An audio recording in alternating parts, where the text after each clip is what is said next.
નમસ્કાર વિદ્યાર્થી મિત્રો. સંતકૃપા વિદ્યાલય પરિવાર વતી હું મિતેશ જોશી આપ સૌનું ફરીથી હાર્દિક સ્વાગત કરું છું.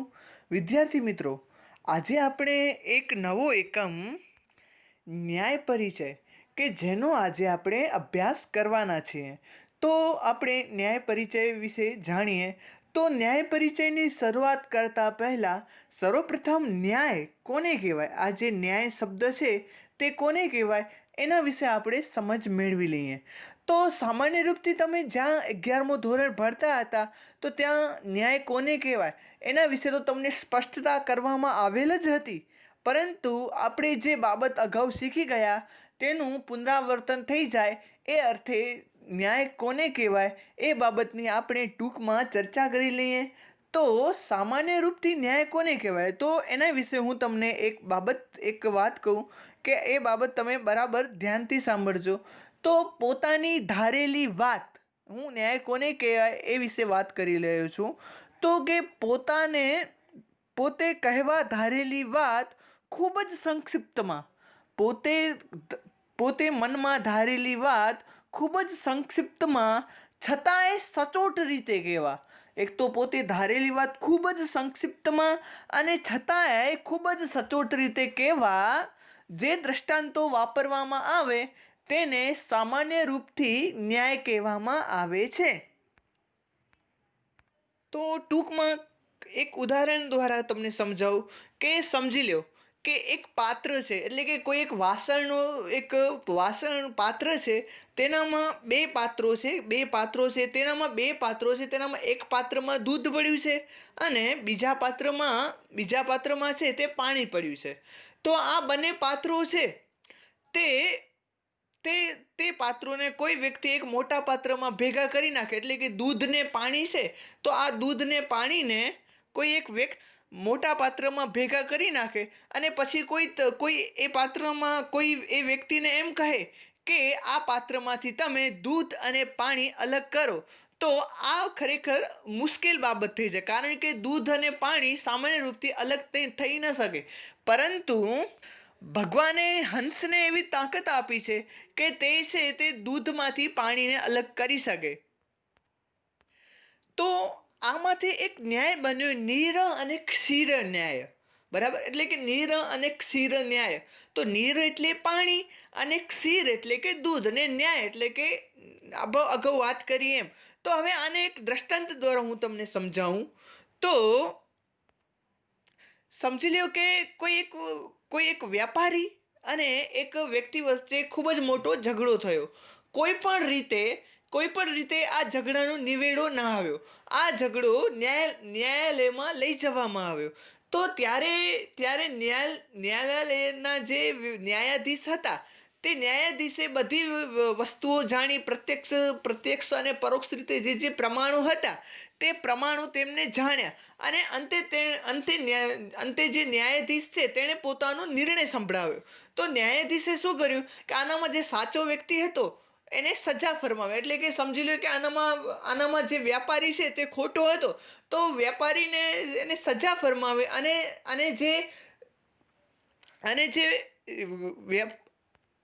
અને જે ગ્રાહક હતો, જે એના કને વ્યાપાર કરવા આવ્યો તો એ ગ્રાહક હતો, તેમને બાઇજ્જત મોટી કરી, તેને ઇજ્જત વધારી.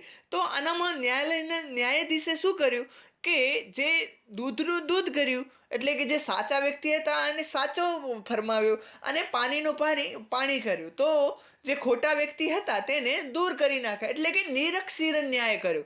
એટલે કે આ બાબતને જો આપણે ટૂંકમાં કહેવી હોય તો સામાન્ય રૂપથી આપણે એવી રીતે કહી શકીએ કે ન્યાયાધીશે નિરક્ષીર ન્યાય કર્યો, એટલે કે ન્યાયાધીશે દૂધનું દૂધ કર્યું અને પાણીનું પાણી કર્યું.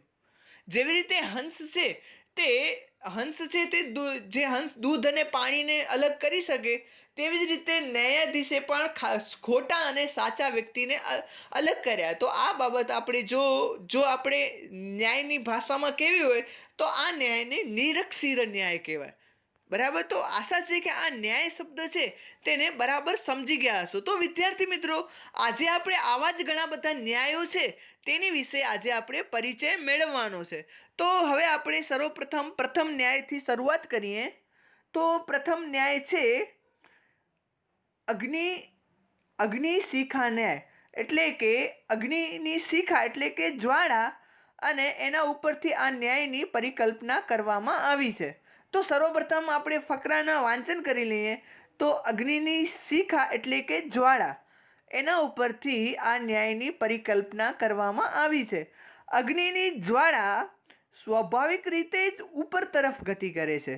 જો કોઈ લાકડામાં અગ્નિ પ્રગટી રહ્યો હોય અને તે લાકડાને આકાશની તરફ ઊંચું કરવામાં આવે કે ધરતી તરફ નીચું કરવામાં આવે તો એ લાકડામાં રહેલા અગ્નિની શિખા જ્વાળા ઉપર તરફ જ ગતિ કરે છે. આમ અગ્નિની શિખાનો સદા સર્વદા ઉપર તરફ ગતિ કરવાનો સ્વભાવ છે. તેથી તે ક્યારેય નીચે તરફ ગતિ કરતી નથી. તો સામાન્ય રૂપથી અહીં કહે છે કે જો એક લાકડો છે તેનામાં અગ્નિ પ્રગટાવવામાં આવે અથવા તો કોઈ પણ વસ્તુ છે તેનામાં અગ્નિ પ્રગટાવવામાં આવે તો આ અગ્નિ છે તે સામાન્ય રૂપથી ઉપર તરફ જ ગતિ કરે છે. બરાબર, ઉપર તરફ જ ગતિ કરે છે. જો અગ્નિના પાત્રને આપણે અગ્નિનો જે લાકડો છે, જે અગ્નિ જેનામાં પેટી રહ્યું હોય તો એ અગ્નિના લાકડાને આપણે હાથ ચાલીને ઉપર કરીએ તોય પણ તે ઉપર જશે. અને આ અગ્નિનો જે લાકડો આપણે હાથમાં પકડ્યો છે તેને આપણે નીચે તરફ હાથ રાખીને કરીએ તોય પણ અગ્નિ તો ઉપર તરફ જ જશે. એટલે કે અહીં કહેવાનો અર્થ એ છે કે અગ્નિનો સ્વભાવ જ એવો છે કે ઉપર તરફ જવું. અગ્નિ ક્યારે પણ નીચે તરફ ગતિ કરતી નથી. અગ્નિનો સ્વભાવ જ એવો છે. તો હવે આપણે આગળનો ફકરો જોઈએ. ઉપરોક્ત તમે સમજી ગયા હશો એવી આશા છે. તો આગળ જોઈએ કે એવી જ રીતે માણસે પણ પોતાનો કેટલોક સ્વભાવ સ્થિર બનાવી દેવો જોઈએ. જેમ કે પરોપકારનો સ્વભાવ. માણસ જો પરોપકારનો સ્વભાવ બનાવી લે તો તેની ગતિ સદા સર્વદા પરોપકાર તરફ જ રહે. પછી પરિસ્થિતિ અનુકૂળ હોય કે પ્રતિકૂળ હોય, સમય કે સાધનની અનુકૂળતા હોય કે ન પણ હોય, પણ એ પરોપકાર કરતો જ રહે. એવી જ રીતે કોઈ પણ વિદ્યાર્થી જ્ઞાન પ્રાપ્ત કરવાનો પોતાનો સ્વભાવ બનાવી લે તો તેની ગતિ સર્વદા જ્ઞાન પ્રાપ્તિ તરફ જ બની રહે. પછી ઘર પરિવારની પરિસ્થિતિ અનુકૂળ હોય કે ન હોય, સમય વધારે મળે કે ન મળે, ક્યારેક શાળામાં જવાને બદલે પરિવારના કાર્યમાં પણ રોકાવાનું થઈ જાય તો પણ જ્ઞાન પ્રાપ્તિ માટેનો પોતાનો સ્વભાવ બની ગયો હશે તો તે વિદ્યાર્થીની ગતિ સદા સર્વદા જ્ઞાન તરફ જ રહેશે.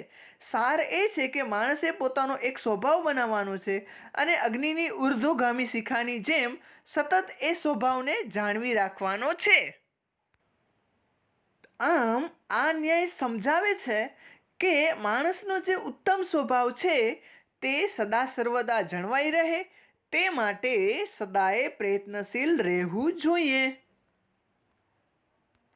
તો આપણે જે ઉપરના ફકરામાં વાત કરી એમ કે જેમ અગ્નિ છે તે અગ્નિ છે તેને નીચે તરફ આપણે રાખીએ તોય પણ તે ઉપર તરફ ગતિ કરે અને એ અગ્નિ છે તેને ઉપર તરફ રાખીએ તોય પણ તે ઉપર તરફ ગતિ કરે.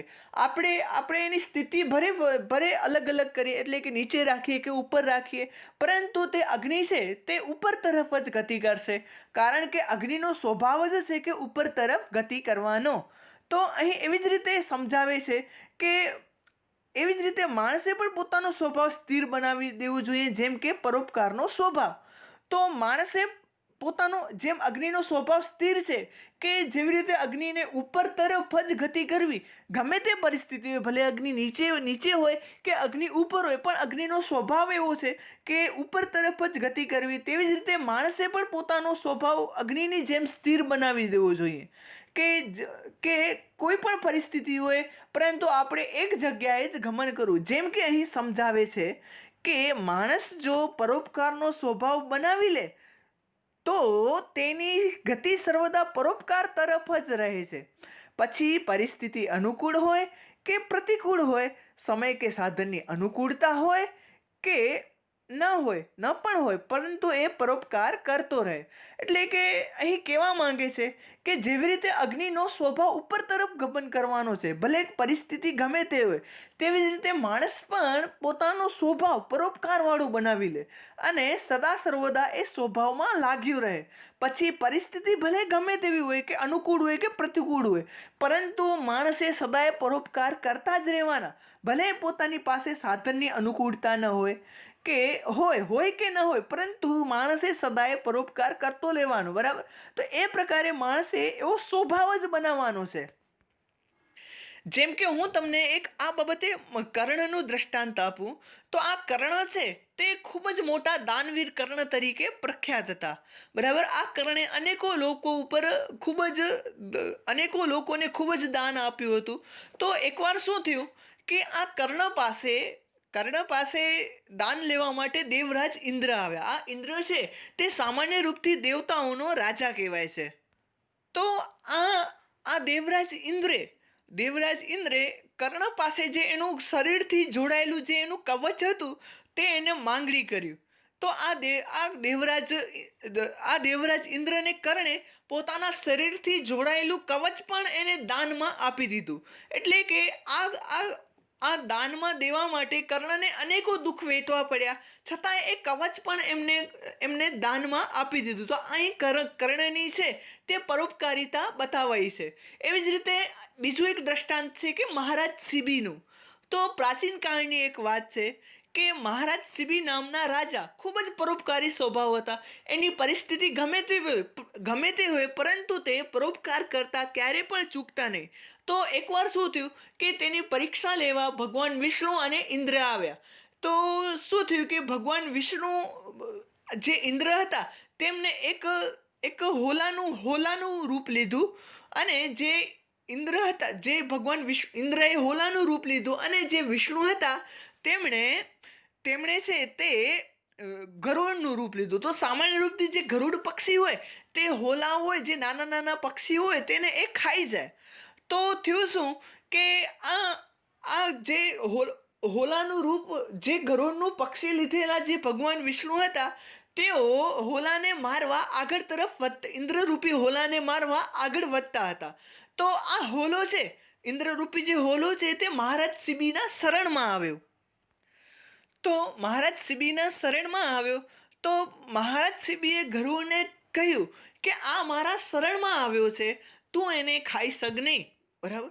તો ગરુડ એને કહે કે આ તો મારો સ્વભાવ છે કે હું આને ખાઉં નહીં તો હું મારું પેટનો ગુજારો કેવી રીતે કરું? જો આને હું મારીશ જ નહીં તો હું ક્યારેય પણ જીવી શકીશ જ નહીં. તો મહારાજ શિબીએ વિચાર્યું કે હવે આ પણ સાચી વાત કહે છે, અને આ જે હોલો છે તે પણ સાચી વાત કહે છે. તો મહારાજ શિબીએ કહ્યું કે તું હોલાને ન ખા, પરંતુ મારું જ શરીર ખાઈ લે. તો આમ મહારાજ શિબીએ અહીં પરોપકાર બતાવ્યું. આવી જ રીતે આપણે બીજી પણ પરોપકારની વાતો કરીએ તો આપણે જે વૃક્ષો છે, બરાબર, તે પરોપકાર માટે જ ફળો આપે છે. આપણે તો કેટલા બધા વૃક્ષોને કાપી નાખીએ છીએ, આપણે તો કેટલા બધા વૃક્ષોની ડાળો કાપી નાખીએ છીએ, વૃક્ષોના પાંદડા ઉતારી નાખીએ છીએ, છતાં પણ વૃક્ષો પરોપકાર માટે જ ફળો આપે છે. વૃક્ષો ક્યારે પણ પોતાના ફળો ખાતા નથી, બરાબર. સામાન્ય રીતે વૃક્ષો ક્યારે પણ પોતાનો ફળ ખાતા નથી, તો કારણ કે એનો સ્વભાવ જ પરોપકાર છે. એવી જ રીતે નદીઓ છે તે પણ પરોપકાર માટે જ વહે છે. ક્યારે તમે એવું જોયું ક્યારે કે નદી પોતાનું પાણી પીતી હોય? બરાબર, ક્યારે પણ આપણે એવું નથી જોતા કે નદી પોતાનું પાણી પીતી હોય. કારણ કે આ જે નદીઓ છે અને આ જે વૃક્ષો છે તેનો સ્વભાવ જ પરોપકારનો છે. એને તમે ગમે તેટલા દુઃખ દો, બરાબર, જેમ કે નદીઓને તમે ગમે તેટલી ગંદી કરો, પરંતુ તેનો સ્વભાવ જ છે પરોપકાર કરવાનો, એને માણસને પાણી આપવાનો એનો સ્વભાવ છે, એ આપતી જ રહેશે. તેવી જ રીતે વૃક્ષોનો સ્વભાવ જ છે ફળો આપવાનો, તો એ ફળો આપતો જ રહેશે. એવી રીતે અહીં કહેવા માંગે છે કે આપણે પણ એક પ્રકારનો સ્વભાવ બનાવવાનો છે પરોપકાર કરવાનો, બરાબર. અને આ પરોપકાર કરવાનો આપણે એક પ્રકારનો સ્વભાવ બનાવવાનો છે, અને સદા પરિસ્થિતિ ગમે તે હોય, જેવી રીતે વૃક્ષને કોઈ કાપે, બરાબર. એવી રીતે માણસની પણ કાપે તો એની એ દુઃખદાયક પરિસ્થિતિ છે. એવી જ રીતે માણસ પણ ઘણી વખત મુશ્કેલીમાં ફસાઈ જાય, પરંતુ તેને ક્યારે પણ પરોપકાર છોડવાનો નથી. બરાબર. અને સતત એ પરોપકારે લાગ્યું રહેવાનું છે. અને એ જો બાબત તમને સમજાવી હોય તો તેના માટે તો આ પ્રમાણે ત્યારબાદ વૃક્ષ વૃક્ષ અને કર્ણ, ત્યારબાદ કર્ણ, મહારાજ શિબી, ત્યારબાદ નદીઓ, આ બધાની જેમ આપણે પણ પરોપકાર રૂપી સ્વભાવ બનાવવાનો છે. અને ક્યારે પણ ગમે તેવી પ્રતિકૂળ પરિસ્થિતિ આવે એનાથી ડગવાનું નથી. જેવી રીતે અગ્નિને આપણે નીચે કરીએ તોય પણ તે પરોપકાર કરે, અને આ અગ્નિને ઉપર તરફ રાખીએ તોય પણ તે પરોપકાર કરે. એવી જ રીતે માણસે પણ સદોએ પરોપકારમાં લાગ્યું રહેવાનું ગમે તે પરિસ્થિતિ. એટલે કે ટૂંકમાં અહીં કહેવાનો એ માંગે છે કે આપણે એક પ્રકારનો સ્વભાવ બનાવી લેવાનો, અને ગમે તેવી પરિસ્થિતિ આવે આપણે એ આપણા સ્વભાવ પ્રમાણે સદૈવ લાગ્યું રહેવાનું. તો ત્યારબાદ આપણે આગળ જોઈએ તો એવી જ રીતે કોઈ વિદ્યાર્થી જ્ઞાન પ્રાપ્ત કરવાનો પોતાનો સ્વભાવ બનાવી લે, તે તેની ગતિ સદા સર્વદા જ્ઞાન પ્રાપ્તિ તરફ જ બની રહે. પછી ઘરની પરિસ્થિતિ અનુકૂળ હોય કે પ્રતિકૂળ હોય, સમય વધારે મળે કે ન મળે, ત્યારે શાળામાં જવાને બદલે પરિવારના કાર્યમાં જ રોકાઈ જવાનું થઈ જાય, તો પણ જ્ઞાન પ્રાપ્તિ માટેનો પોતાનો સ્વભાવ બની ગયો હશે તો એ વિદ્યાર્થીની ગતિ સદા સર્વદા જ્ઞાન તરફ જ રહેશે. સાર એ છે કે માણસે પોતાનો એક સ્વભાવ બનાવવાનો છે, અને અગ્નિની ઉર્ધ્વગામી શિખાની જેમ સતત એ સ્વભાવને જાળવી રાખવાનો છે. તો અહીં કહેવા માંગે છે કે વિદ્યાર્થીઓ છે, તો અહીં કહેવા માંગે છે કે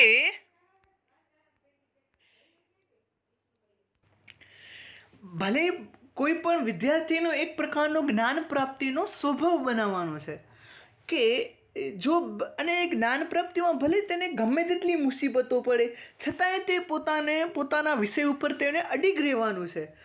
કોઈ પણ સમજી લો કે ક્યારે આપણે એવું થઈ જાય કે ઘરમાં પરિવારના કોઈ સંબંધીઓ આપણે આવી જાય તો આપણે કોઈ દિવસ વાંચી ન શકીએ, અથવા તો કોઈ દિવસ આપણે ઘર પરિવારની સ્થિતિ એવી થઈ જાય કે આપણે વાંચવા પણ ન મળે. બરાબર.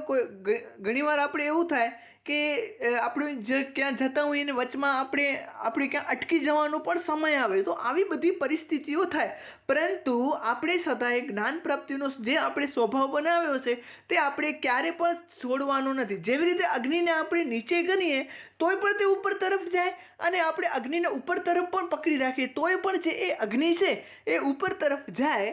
તો એ જ રીતે આપણે પણ સદા સર્વદા આપણે જ્યારે મુસીબતમાં હોઈએ ત્યારે પણ એ આપણા જ્ઞાન પ્રાપ્તિના સ્વભાવને છોડવાનો નથી, અને જ્યારે આપણે ભલે મુસીબતોમાં ન હોઈએ અને આપણે ખુશી હોઈએ છતાંય પણ આપણે સતત ને સતત જ્ઞાન પ્રાપ્ત કરતું રહેવાનું છે. આપણે ક્યારે પણ જ્ઞાન પ્રાપ્તિના વિષયને છોડવાનો નથી.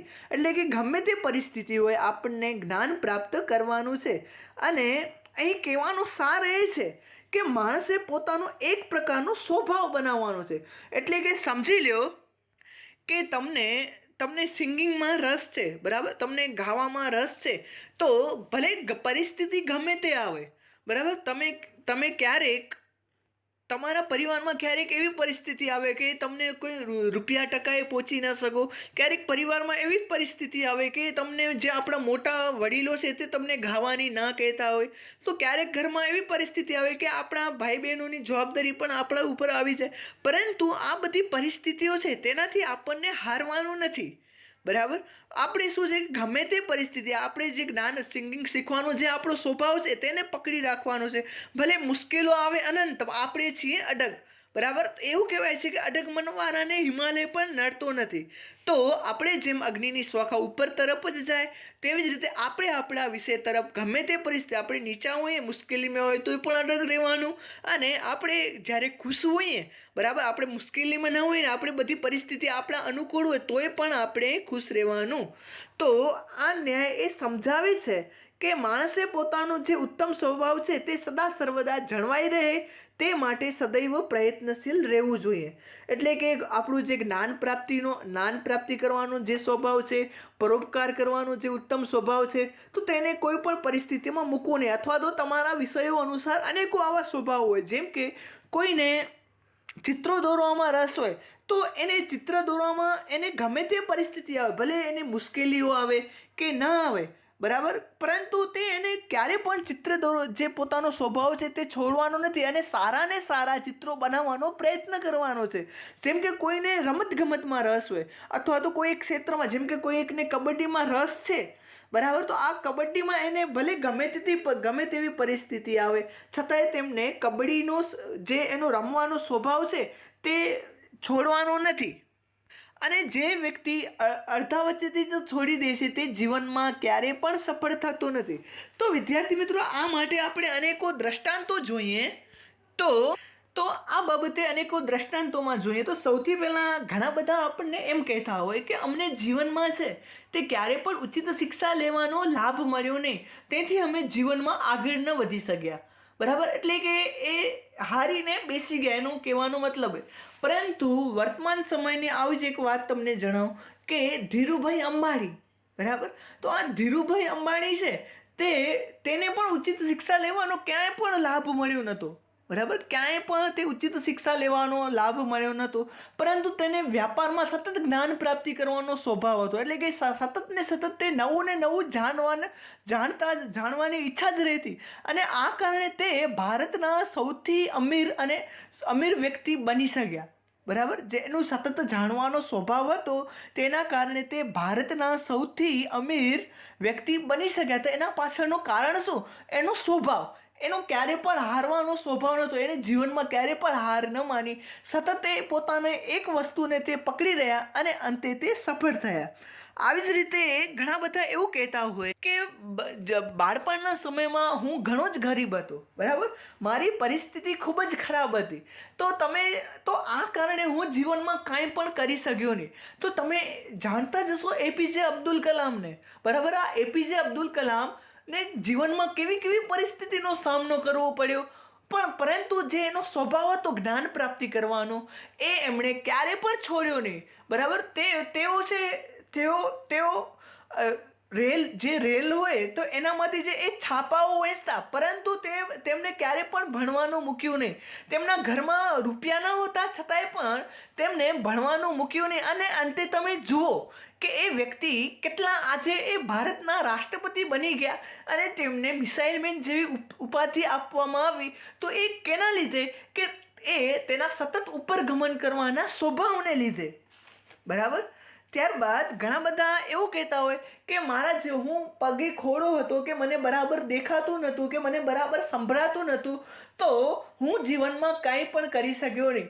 પરંતુ તમે એ નથી જાણતા કે આવી બધી અપંગતા હોય એ વ્યક્તિ પણ ઘણી બધી બાબતો કરી શકે છે. તમિલનાડુની એક છોકરી એ આંખે અંધી છે ને કાને બહેરી છે, બરાબર, છતાંય એ છોકરીએ યુપીએસસી પાસ કરી. તો એ યુપીએસસીની પરીક્ષા એને પાસ કેવી રીતે કરી હશે એ તમે વિચારો, બરાબર. શા કારણે? એના સ્વભાવને કારણે, ક્યારે પણ ન હારવાના સ્વભાવને કારણે અને સતત જ્ઞાન પ્રાપ્તિ કરવાના એના સ્વભાવને કારણે તેઓ યુપીએસસી જેવી મોટી પરીક્ષામાં પાસ થઈ ગયા. તો એના લીધે જ એ તેના સ્વભાવને કારણે. હજી પણ એક દ્રષ્ટાંત આ વિશે આપું તો સમજી લો કે આજે આપણે જે પેપ્સી કંપની જોઈ છે, બરાબર, ઘણી બધી પેપ્સી કંપનીની આવે છે આઈટમો આજે આપણા બજારમાં જોઈએ છે. તો આ પેપ્સી કંપની છે ને આસપાસ 17 વખત દિવાલિયા થઈ છે. આ પેપ્સી કંપની આસપાસ 17 વખત દિવાલિયા થઈ છે, છતાંય આ પેપ્સી કંપની સતત પોતાના કાર્યમાં લાગી રહી અને આજે તે વિશ્વ કક્ષાએ તેમણે ખૂબ જ મોટું નામ કમાવ્યું. અને આ જ બાબતે અબ્રાહમ લિંકનનું તો તમે સાંભળ્યું જ હશે. આ અબ્રાહમ લિંકન 17 વખત પોતાના રાષ્ટ્રપતિ પદથી હારી ગયા, પરંતુ તેમણે સતત પોતાનો પ્રયાસ ન છોડ્યો અને અંતે તે અમેરિકાના મહાન રાષ્ટ્રપતિ બન્યા.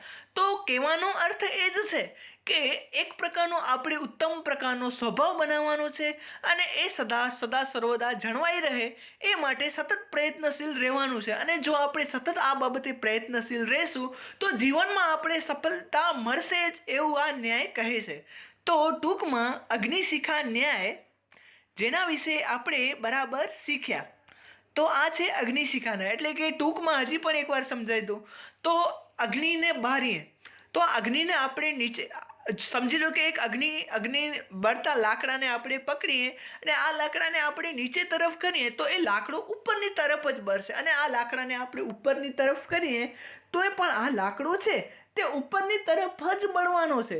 એવી જ રીતે મનુષ્યના જીવનમાં ગમે તેવી પરિસ્થિતિ આવે, પરંતુ મનુષ્ય એકવાર જે વિચારી લીધું તેનામાં તેમણે અડગ જ રહેવાનું છે. ભલે તેના જીવનમાં મુશ્કેલી આવે, અનેકો સંકટો આવે, તેને જીવનમાં અનેકો ખરાબ પરિસ્થિતિઓનો સામનો કરવો પડે, પરંતુ તેમણે જીવનમાં ક્યારે પણ હારવાનું નથી. એકવાર વિચારી લીધું તો તેના ઉપર તેમને અડગ રહેવાનું છે. અને અંતે જો આવા તમે અગ્નિશિખા ન્યાય પ્રમાણે તમે જો તમારા જીવનમાં અડગ રહેશો તો તમે કોઈ પણ પરિસ્થિતિને પહોંચી વળશો. તો આશા છે આ ન્યાય વિશે તમે બરાબર સમજી ગયા હશો. તો ત્યારબાદ આપણે આગળ વધીએ. તો અહીં આવે છે વ્યાપાર ન્યાય, વ્યાપાર ન્યાય. તો સર્વપ્રથમ આપણે આ ફકરાઓનું વાંચન કરીએ. તો વ્યાપાર એટલે કે ક્રિયા, સચેતન પ્રાણી દ્વારા કરવામાં આવતી ક્રિયા, ચેષ્ટા કે પ્રવૃત્તિને વ્યાપાર કહે છે. અહીં પ્રાસંગિક રીતે વ્યાપારનો અર્થ ધંધો કે વ્યવસાય પણ લઈ શકાય. તો સામાન્ય રૂપથી કોઈ પણ જે સજીવ હોય, સમજી લો કે સજીવમાં ઘણા બધા હોય, જેમ કે ગાય, ભેંસ, કીડા, મનુષ્ય, કૂતરો વગેરે આ બધા છે તે સજીવમાં આવે. તો આ સજીવ જેવી પ્રવૃત્તિઓ કરે તો તેને સામાન્ય રૂપથી વ્યાપાર તરીકે ઓળખવામાં આવે છે. પરંતુ આ વ્યાપારનો એક આ જ અર્થ નથી થતો, બરાબર. ક્રિયા એટલે વ્યાપાર એટલે કે ક્રિયા, જે ક્રિયાઓ કરવામાં આવે તેને સામાન્ય રૂપથી વ્યાપાર કહેવામાં આવે. પરંતુ અહીં વ્યાપારનો એક જ અર્થ નથી. સામાન્ય રૂપથી વ્યાપારનો અર્થ ક્રિયા તો એવો થાય જ છે, પરંતુ વ્યાપારનો બીજો અર્થ થાય છે ધંધો અને વ્યવસાય, બરાબર. તો આ વ્યાપારના બે અર્થ છે, એક તો ક્રિયા અને બીજો ધંધો કે વ્યવસાય. તો આપણે આગળ જોઈએ તો દરેક માણસની બે સ્થિતિ છે. માણસે દરેક વ્યાપાર કે પ્રવૃત્તિમાં નિષ્ણાંત બની શકતો નથી, અને દરેક માણસ કોઈને કોઈ વ્યાપાર કે પ્રવૃત્તિમાં નિષ્ણાંત હોય જ છે. માનવ સમાજની આ વાસ્તવિક પૃષ્ઠભૂમિ ઉપર ઊભા રહીને ન્યાય માણસને બોધ આપે છે કે માણસનો જે પોતાનો વ્યાપાર કે પ્રવૃત્તિ હોય તેમાં તો એણે જોડાવવું જોઈએ, પણ જે વ્યાપાર કે પ્રવૃત્તિ ન હોય તેમાં પ્રવૃત્ત થવું જોઈએ નહીં. આ ખ્યાલને માણસના મનમાં દ્રઢ કરાવવા માટે આ ન્યાય અસ્તિત્વમાં આવ્યો છે. તો સામાન્ય રીતે આ વ્યાપાર છે. સામાન્ય રીતે દરેકના માણસના જીવનમાં બે પરિસ્થિતિ હોય, એટલે કે માણસ બે પરિસ્થિતિ કઈ છે એના વિશે આપણે સમજીએ. તો કે કોઈ પણ માણસ છે તે કોઈ પણ એક જ વસ્તુમાં નિષ્ણાંત હોઈ શકે. તે બધી વસ્તુમાં નિષ્ણાંત નથી, એ તો ચોખ્ખી બાબત છે. તો પણ એક બાબત સત્ય બાબત એ છે કે એ માણસ છે તે કોઈ પણ એક બાબતમાં નિષ્ણાંત તો હોઈ જ શકે. કોઈ પણ માણસ એક પ્રવૃત્તિમાં નિષ્ણાંત હોય, પરંતુ એ માણસ બધી જ પ્રવૃત્તિમાં નિષ્ણાંત હોય એવું જરૂરી નથી. તો આ જે બાબત છે તેને મનુષ્યના મગજમાં દ્રઢ કરાવવા માટે આ ન્યાય કે વ્યાપાર અસ્તિત્વમાં આવ્યો છે. સમજી લો કે કોઈ એક મોટો ચિત્રકાર છે, તે ચિત્ર દોરવામાં ખૂબ જ નિપુણ છે, પરંતુ આ માણસને એવું કહેવામાં આવે કે તમે છે તે કાલથી તમને રસોઈ બનાવવાની છે, તો એ માણસ ક્યારે પણ રસોઈ બનાવી શકે નહીં, કારણ કે તેની નિપુણતા તો ચિત્રમાં છે, બરાબર. અને તો એ ચિત્ર દોરવામાં નિપુણ છે, પરંતુ તે રસોઈ દોરવામાં નિપુણ થઈ શકે નહીં. તો આ જે બાબત છે, કોઈ પણ વ્યક્તિ એક વસ્તુમાં નિપુણ હોય પરંતુ તે બધી જ બાબતોમાં નિપુણ થઈ શકતો નથી. તો એ ખ્યાલ માણસના મનમાં દ્રઢ કરવા માટે, એ જે એક બાબત છે તે મનુષ્યના મનમાં દ્રઢ કરવા માટે આ ન્યાય અસ્તિત્વમાં આવ્યો છે. આપ જ વિચારો કે કોઈ એક કડિયા કામ કરતો વ્યક્તિને એવું કહેવામાં આવે, એટલે કે કડિયા કામમાં નિષ્ણાંત વ્યક્તિ હોય એને એવું કહેવામાં આવે કે કાલથી તમને લોકોના ઓપરેશન કરવાના હોય, તો કેવી પરિસ્થિતિ ઘટે. કોઈ એક ઘડા કામમાં એટલે કે કોઈ એક માટી કામમાં ખૂબ જ નિષ્ણાંત વ્યક્તિને એવું કહેવામાં આવે કે કાલથી તમને ચિત્રકામ કરવાનું છે, તો કેવું થાય? આપ જ વિચાર કરો. કોઈ એક રસોઈ કામમાં નિપુણ વ્યક્તિ હોય તેને એવું કહેવામાં આવે કે કાલથી તમને નૃત્ય કરવાનું છે, તો કેવી પરિસ્થિતિ ઘટે? તો ઉપરોક્ત બાબત સમજાવે છે કે જે વ્યક્તિ જેનામાં નિપુણ હોય એને એનામાં જ નિપુણ હોવું જોઈએ, એ બધી જ વસ્તુઓમાં નિપુણ થઈ શકે નહીં. તો હવે આપણે આગળ જોઈએ તો જેમ કે એક માણસ લાકડાના વહેરવાના કામમાં નિષ્ણાંત છે. આથી લાકડા વહેરવા એ એનો વ્યાપાર છે, એટલે કે એનો ધંધો કે વ્યવસાય છે, એનામાં વ્યવસાય છે એમ કહેવાય. પરંતુ આ માણસ રસોઈ બનાવવાના કામમાં નિષ્ણાંત નથી. આથી રસોઈ બનાવવી એ માણસનો અવ્યાપાર છે. આવા માણસને આ ન્યાય માર્ગદર્શન આપતા જણાવે છે કે આ માણસે લાકડા વહેરવાનો પોતાનો વ્યાપારમાં પ્રવૃત્ત થવું જોઈએ, પરંતુ રસોઈ બનાવવાનો વ્યાપારમાં પ્રવૃત્ત થવું જોઈએ નહીં. તો અહીં કહેવા માંગે છે કે જે માણસ છે જે લાકડા કાપવામાં નિષ્ણાંત છે, તો તેમને લાકડા કાપવામાં જ નિષ્ણાંત રહેવાનું, તેમને રસોઈ બનાવવામાં પ્રવૃત્ત થવું જોઈએ નહીં. બરાબર? તો જો રસોઈ બનાવવામાં પ્રવૃત્ત થશે તો એ કામ એ બરાબર કરી શકે નહીં. જેમ એક ડૉક્ટર હોય તે બરાબર રસોઈ ન બનાવી શકે, અથવા તો જેમ એક રસોઈયો હોય તે બરાબર ચિત્ર ન દોરી શકે, અથવા તો જે ચિત્રકાર હોય તે બરાબર નૃત્ય ન કરી શકે, અથવા તો જે નૃત્યકાર હોય તે બરાબર લેખન કામ ન કરી શકે. તો આ બધું કારણો છે. એટલે કે જે વ્યક્તિ જે કામ કરતો હોય તેને તે જ કામમાં પ્રવૃત્ત રહેવું, એવું આ ન્યાય સમજાવે છે. તો સામાન્ય રૂપથી આ ન્યાયનું નામ છે અવ્યાપાર. એટલે કે જેનો ધંધો નથી એનામાં ન પ્રવૃત્ત રહેવું, અને વ્યાપાર એટલે કે જે પોતાનું કામ છે એનામાં પ્રવૃત્ત રહેવું, અને જે અવ્યાપાર એટલે કે જે પોતાનું કામ ધંધો વ્યવસાય નથી તેનામાં પ્રવૃત્ત ન રહેવું, એવું આ ન્યાય માર્ગદર્શન આપે છે. તો આગળ આપણે વાંચીએ તો આ પ્રકારનો બોધ એટલા માટે આવશ્યક છે કે જે માણસનો લાકડા વહેરવાનો વ્યાપાર છે તે માણસ લાકડા વહેરવાની પ્રવૃત્તિ કરતી વખતે ક્યાં કઈ સાવધાની રાખવાની છે એનો પૂરેપૂરો ખ્યાલ ધરાવતો હોય છે. આ કારણે એ જ્યારે પોતાના વ્યાપારમાં જોડાય છે ત્યારે કોઈ પણ પ્રકારની દુર્ઘટનાનો શિકાર બનતો નથી. પરંતુ રસોઈ બનાવવી એ માણસનો વ્યાપાર નથી, અવ્યાપાર છે. એટલે કે એનો ધંધો નથી. આથી હવે આવો માણસ રસોઈ બનાવવાના કામમાં પ્રવૃત્ત થાય છે ત્યારે જાણકારીના અભાવે પોતાનું જ નુકસાન કરી બેસે છે. આમ આ ન્યાય સમજાવે છે કે જે કાર્ય આપણો વ્યાપાર નથી તે કાર્યમાં પ્રવૃત્ત થવું જોઈએ નહીં, અને જે આપણું કામ જે આપણો વ્યાપાર છે તેનામાં જ આપણે પ્રવૃત્ત રહેવું જોઈએ. તો કહેવાનો અર્થ એ કે હવે સમજી લો કે આ જે લાકડા કાપનાર જે વ્યક્તિ હશે તે વ્યક્તિને ખબર જ હશે કે ક્યારે કોહાડી છે તેને ક્યાં મારવી, તો અથવા તો ક્યાં મારશું તો લાકડું બરાબર નીચે પડશે. બરાબર? એનો પૂરેપૂરો ખ્યાલ રાખીને જે લાકડું કાપતા હશે, તો આવા વખતે એ કોઈ પણ જાતની દુર્ઘટનાનો શિકાર બનશે નહીં. બરાબર? કારણ કે તે આના વિશે ખૂબ જ પૂર્વજ્ઞાન એ ધરાવતો હશે. પરંતુ એ વ્યક્તિ છે, બરાબર, એ વ્યક્તિને હવે આપણે એવું કહીએ કે તમે જઈને તમે રસોઈ બનાવો, તો એ વ્યક્તિ ક્યારે પણ રસોઈ નહીં બનાવી શકે, કારણ કે રસોઈનું કામ એમને આવડતું જ નથી. એનું કામ શું છે? એનું કામ વ્યવસાય ધંધો શું છે? એનો ધંધો છે લાકડા કાપવાનો. તો એ લાકડા કાપવામાં જ નિપુણ રહેશે. એવી રીતે કોઈ રસોઈયાને આપણે લાકડા કાપવાનું કહીએ તો એ રસોઈયો પોતાના પગ ઉપર જ કોહાડી મારી બેસે.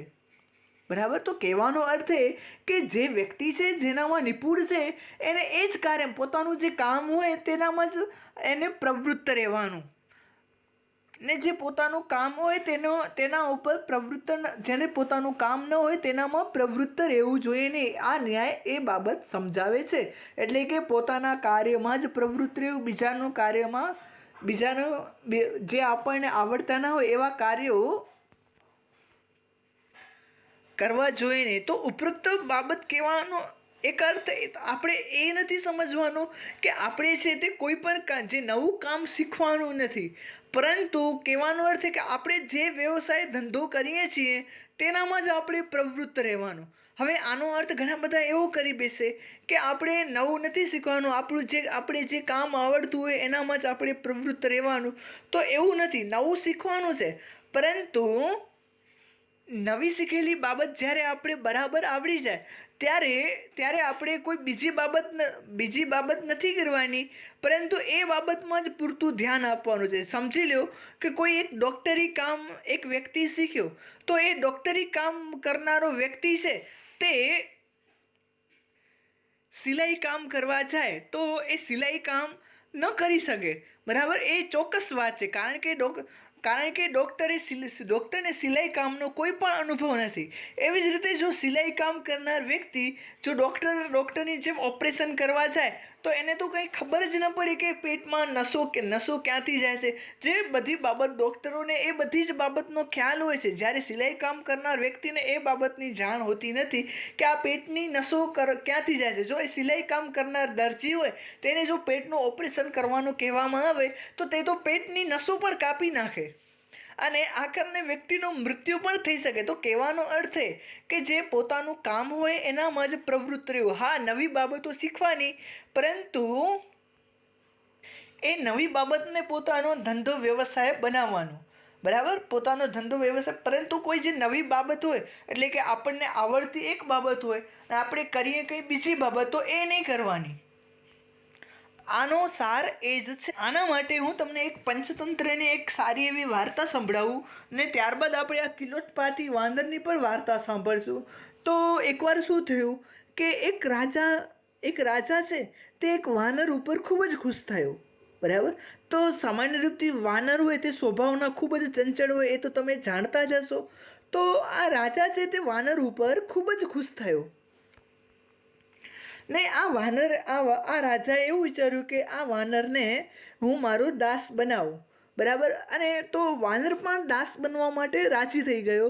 તો પછી શું થયું કે રાજા છે તેમણે જે પોતાના જે બધા દાસીઓ હતા તેમને બધાને વિદાય આપી દીધી અને પોતાના દાસ તરીકે તેમને વાનરને રાખ્યો, બરાબર. એટલે કે વાંદરાનો સામાન્ય રીતે સ્વભાવ ચંચળ હોય ને કૂદાકૂદને મસ્તીને નુકસાન કરવાનો તેનો સામાન્ય રીતે સ્વભાવ હોય.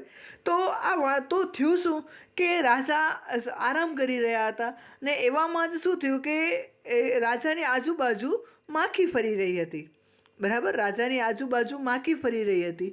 તો વાનરે શું કર્યું કે રાજાની એક તલવાર ઉપાડી અને તે માખીને મારવા દોડ્યો, બરાબર. સામાન્ય રૂપથી માખીને મારવા દોડ્યો. તો શું થયું કે આ માખી વિવિધ જગ્યાએ બેસે, તો વાનર જ્યાં એ માખી બેસે ત્યાં તલવારનો ઘા કરે. તો થયું શું કે એ માખી છે તે એક વખત રાજાના ગળા ઉપર બેસી, તો વાનરે એ તલવાર ખણીને રાજાનો ગળો જ કાપી નાખ્યો. એટલે કે સામાન્ય રૂપથી વાનરોનો સ્વભાવ જ એવો છે કે મસ્તીખોર કરવાનો. અને રાજાએ આ ન્યાય એ પણ ને આ વાર્તા એ પણ સમજાવે છે કે જેનું જે કામ હોય એ જ કરે. જેમ કે વાંદરનું કામ દાસી બનવાનું નથી, બરાબર. સામાન્ય રૂપથી દાસ કે દાસી કે એ મનુષ્યો જ બની શકે, બરાબર. તો કહેવાનો અર્થ એ કે જેનું જે કામ હોય તે વ્યક્તિએ તેનામાં જ પ્રવૃત્ત રહેવાનું. તો હવે આપણે આ જ બાબતે કિલોટપાતી વાંદરની કથા સાંભળીએ. તો કિલોટપાતી વાનર એટલે કે કિલ ઉત્પાતી એટલે કે કિલને ખેંચી લેનાર વાનર, બરાબર. તો એની વાર્તા સાંભળીએ. તો સામાન્ય રૂપથી કોઈ એક મોટા વ્યક્તિ હતા. તો તેમણે વન છે તો તેનામાં એક મંદિર કરવાનું વિચાર્યું. તો થયું શું કે બધા જે કડિયાઓ હતા તે પહેલાં છે તે વનમાં ગયા અને મંદિરનું કામ કરવા લાગ્યા. અને બપોરે શું હતું, આ મંદિર છે તે ગામથી ખૂબ જ છેટું હતું. એટલે કે શું થયું કે બપોરના તે છે તે જમવા ગયા.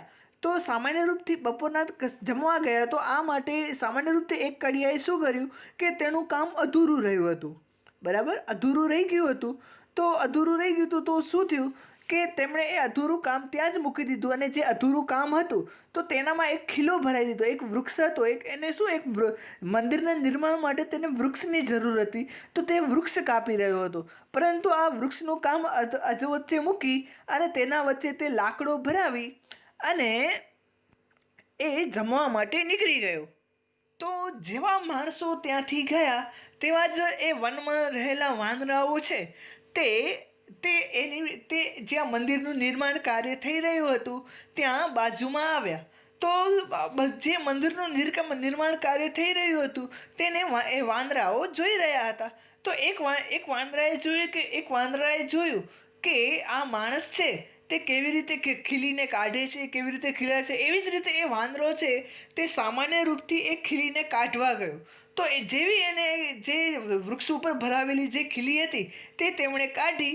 તો તે વૃક્ષ છે તે તેના માથા ઉપર પડ્યો અને એ વાનર છે તે ત્યાં ને ત્યાં મૃત્યુ પામ્યો. એટલે કે વાંદરાનું કામ છે તે ખીલી કાઢવાનું ન હતું, પરંતુ વાંદરાએ તે ખીલી કાઢી અને તેના કારણે તે ત્યાં ને ત્યાં મૃત્યુ પામ્યો.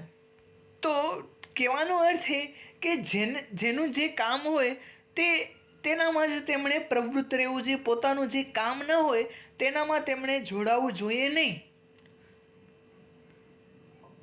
તો હવે આપણે જે ઉપરોક્ત બે ન્યાય શીખ્યા તેના વિશે આપણે ટૂંકમાં પરિચય મેળવી લઈએ. તો અગ્નિશિખા ન્યાય, તમને પહેલો આવે છે આ અગ્નિશિખા ન્યાય. તો બરાબર, આ અગ્નિશિખા ન્યાય તો એનામાં એમ કહેવા માંગે છે કે જેમ અગ્નિ છે તેને આપણે નીચેની તરફ કરીએ તોય પણ તે ઉપરની તરફ જાય, અને આ અગ્નિને આપણે ઊંચે પકડીને રાખીએ તોય પણ આ અગ્નિ તો ઉપર જ જાય, કારણ કે અગ્નિનો સ્વભાવ જ છે ઉપર જવાનો. તેવી જ રીતે મનુષ્ય પણ પોતાનો એક પ્રકારનો સ્વભાવ બનાવવાનો અને એ સ્વભાવમાં તેમને અડ્યું રહેવાનું.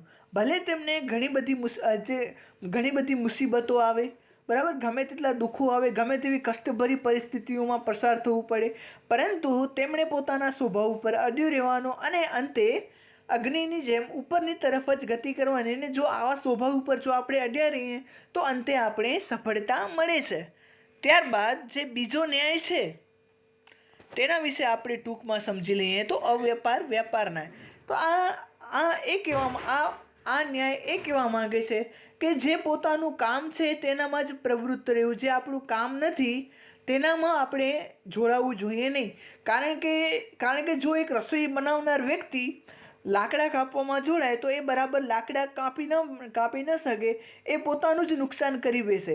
એવી જ રીતે એક લાકડા કાપનાર વ્યક્તિ જો રસોઈ કામમાં જોડાય તો એ બરાબર રસોઈ પણ ન બનાવી શકે અને જે પોતાનું જ નુકસાન કરી બેસે. તેવી જ રીતે એક જો ડૉક્ટર છે તેમને દરજી કામ કરવામાં આવે તો તે બરાબર કપડાં ન સીવી શકે. એવી જ રીતે જો એક દરજી છે તેને જો ઓપરેશનનું કામ સોંપવામાં આવે વ્યક્તિના, તો તે જેનું તે ઓપરેશન કરે છે તેની સ્વર્ગની ટિકિટ તે ત્યાંથી જ તૈયાર કરી દે. એટલે કે આ ન્યાય એ સમજાવે છે કે જે પોતાનું કામ હોય તેનામાં જ પ્રવૃત્ત રહેવું અને જે પોતાનું કામ ન હોય તેના ઉપર પ્રવૃત્ત થવું જોઈએ નહીં. એટલે કે પોતાના કામમાં ખૂબ જ નિપુણતા મેળવવાની. આપણે જે કામ આપણી રીતે પસંદ કર્યું હોય તે કામમાં આપણે ખૂબ જ નિપુણતા મેળવવાની. પરંતુ જે આપણે જે કામ કંઈ પણ લાગતું વળગતું પણ નથી તે કામમાં આપણે ધ્યાન આપી આપણો સમય બરબાદ ન કરવો અને આપણું નુકસાન કરી ન બેસવું. તો વિદ્યાર્થી મિત્રો, આશા છે કે ઉપરોક્ત બે ન્યાય તમે બરાબર સમજી ગયા હશો. તો આ સાથે આજનો ન્યાય પરિચય અહીંયા સમાપ્ત કરીએ છીએ. શુભમ ભવેત અસ્તુ.